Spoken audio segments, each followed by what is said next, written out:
إلى أحمد التجاني وجمت رغبتي ومضى من أمري وما قل من صبري. Alhamdulillah pagi ini kita bisa melanjutkan kegiatan rutin kita, kajian pagi tentang Thariqah At-Tijaniyah dan wawasan-wawasan yang minimal kita mendengar dulu, ya, mendengar, tahu dikit, masalah ngertinya nanti bertahap, agar supaya ikhwan Thariqah Tijani tidak merasa tidak punya pengetahuan apapun tentang perkara gaib. Karena dalam thariqah-thariqah yang lain juga telah dibahas di media tentang rahasia-rahasia, tentang rahasia ketuhanan dan macam-macamnya. Yang perlu dicamkan di sini kepada para ikhwan adalah thariqatus sufiyah itu memang dididik atau ditarbiyah untuk ma'rifatullah secara langsung. Akan tetapi hal ini ya segala sesuatu punya kelebihan dan kekurangan. Ya. Kelebihannya memang keren, tapi kekurangannya sangat bahaya, terutama untuk pengamal thariqah yang ilmu akidahnya masih dangkal, sehingga berbicara tentang ma'rifatullah bagi mereka yang pengetahuan akidahnya ini dangkal, ini bisa berbahaya, yaitu mempunyai keyakinan yang tidak sesuai dengan keyakinan Ahlus Sunnah wal Jamaah. Kemudian juga ya kenyataan di masyarakat, ya orang-orang yang baru mendengar tentang hakikat-hakikat ketuhanan dan macam-macamnya, karena selama ini tidak pernah, terutama orang-orang umum yang tidak pernah belajar di pesantren, tidak pernah mempelajari akidah ya secara detail, secara khusus dari dasar sampai macam-macamnya, pembahasan yang luas, maka mereka begitu mendengar pembahasan tentang ma'rifah atau ilmu ma'rifah, mereka euforia.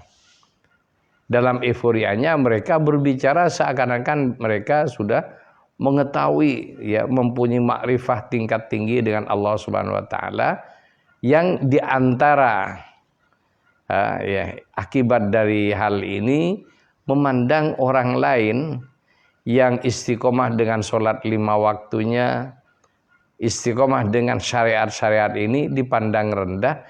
Karena apa? Mereka beranggapan, ya termasuk para ulama yang ada itu dianggap ya tidak mengenal Allah atau tidak mendapatkan ma'rifatullah sebagaimana mereka. Sehingga ya mereka nyebut ya ilmunya ilmu ma'rifatullah. Kemudian yaitu ya, tanpa disadari ya mereka berjalan dengan sendirinya dan ada yang lepas kontrol dari gurunya, sehingga akidahnya pas nyeleneh, sehingga di masyarakat ada orang yang sudah ma'rifah dan atau ma'rifahnya kelas tinggi atau dan sebagainya, ini sudah tidak wajib sholat. Kemudian mereka ketika berbuat dosa, karena dilakukan dengan ma'rifahnya, maka tidak berpengaruh lagi perbuatan dosa kepada mereka. Ini anggapan-anggapan yang perlu diluruskan. Para hadirin pemirsa yang berbahagia, contoh kita adalah Rasulullah Sallallahu Alaihi Wasallam. Jadi sekali lagi, uswatun hasanah dalam Islam adalah Rasulullah Sallallahu Alaihi Wasallam. Tidak ada orang yang lebih ma'rifah dari Rasulullah. Sekali lagi, tidak ada manusia di muka bumi ini sejak zaman Nabi Adam sampai kiamat yang mempunyai ma'rifah melebihi Rasulullah Sallallahu Alaihi Wasallam. Hatta para nabi, ya para nabi yang jumlahnya 124.000. yang terpilih dari itu 313 sebagai rasul, itu semua makrifahnya ada di bawah makrifah Rasulullah sallallahu alaihi wasallam, dari yang dan mereka jauh sekali tingkatan makrifatnya di bawah Rasulullah sallallahu alaihi wasallam. Ini para nabi. Yang mana yang disebut para nabi itu ya, dengan kedudukan kenabiannya, mereka dalam setiap waktunya tidak pernah lalai hatinya dari mengingat Allah, termasuk mengenal Allah dengan kapasitas masing-masing. Jadi makrifahnya para nabi jauh di atas makrifahnya para wali kutub tentang Allah Subhanahu wa taala. Karena mereka orangnya. Ini yang perlu dicatat. Kemudian baru di bawahnya para nabi itu makrifahnya para wali. Kemudian murid-muridnya para wali dan seterusnya. Kemudian yang jadi pertanyaan, kok ada muridnya wali? Bahkan muridnya juga belum murid yang mempunyai pengetahuan khusus dalam arti yang luas tentang ma'rifatullah sebagaimana gurunya. Merasa lebih pintar dari ulama yang telah menggeluti ilmu tauhid atau akidah dengan jelas, detail, ditambah juga mereka mengamalkan agama Islam ini dengan baik dan sempurna, istiqomah. Nah ini sementara ada orang yang merasa sudah ma'rifah, maka sehingga ada yang mengatakan tidak wajib sholat dan lain sebagainya. Dan ini akhirnya jadi sempalan-sempalan dalam Islam. Ya seperti ilmu kejawen dan lain sebagainya. Ini akhirnya yang tadinya mengambil dari Islam, ya, setelah itu bertahap menjauh dari Islam sampai sejauh-jauhnya. Dan akhirnya sudah bukan Islam lagi. Ketika sudah bukan Islam, maka inilah yang dikenal dengan istilah kafir zindik. Jadi orang kafir tapi bajunya Islam.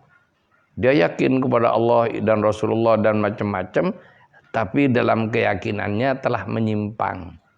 Penyimpangan terberatnya adalah mereka beranggapan kalau sudah ma'rifah maka tidak wajib taat dengan syariah.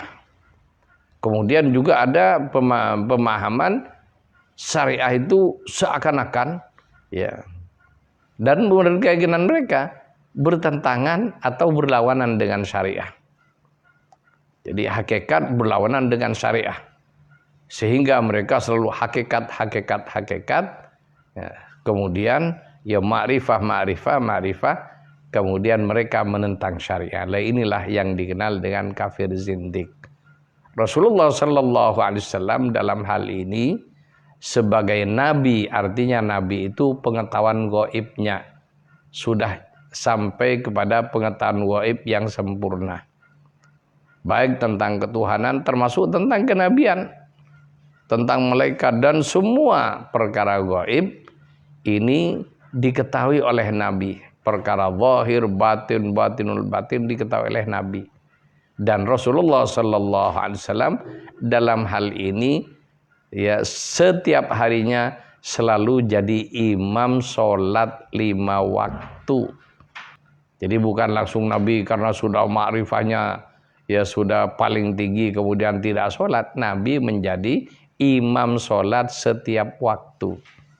Kemudian Nabi mencontohkan dan melaksanakan ibadah puasa sebagaimana mestinya sehingga umat Islam di seluruh dunia meniru sholatnya Nabi, meniru puasanya Nabi. Juga umat Islam diwajibkan bayar zakat, termasuk haji dan umroh. Dan Nabi menyatakan hudzu manasikakum anni. Hendaklah kamu mengambil manasik cara ibadah haji dan umroh dengan cara mengambil dari Rasulullah sallallahu alaihi wasallam. Inilah Nabi kita, Nabi Muhammad sallallahu alaihi wasallam adalah Nabi sekali lagi yang tingkatan ma'rifahnya adalah tingkatan ma'rifah yang tidak dipunyai oleh para nabi yang lain. Sehingga mustahil ada wali yang melebihi nabi. Lebih mustahil lagi ada muridnya wali dan muridnya murid ya. Hanya belajar ilmu makrifah, mempunyai makrifah melebihi makrifahnya nabi, kemudian berbuat aneh-aneh atas nama agama. Jadi yang perlu kita camkan bersama oleh kita selaku umat Islam.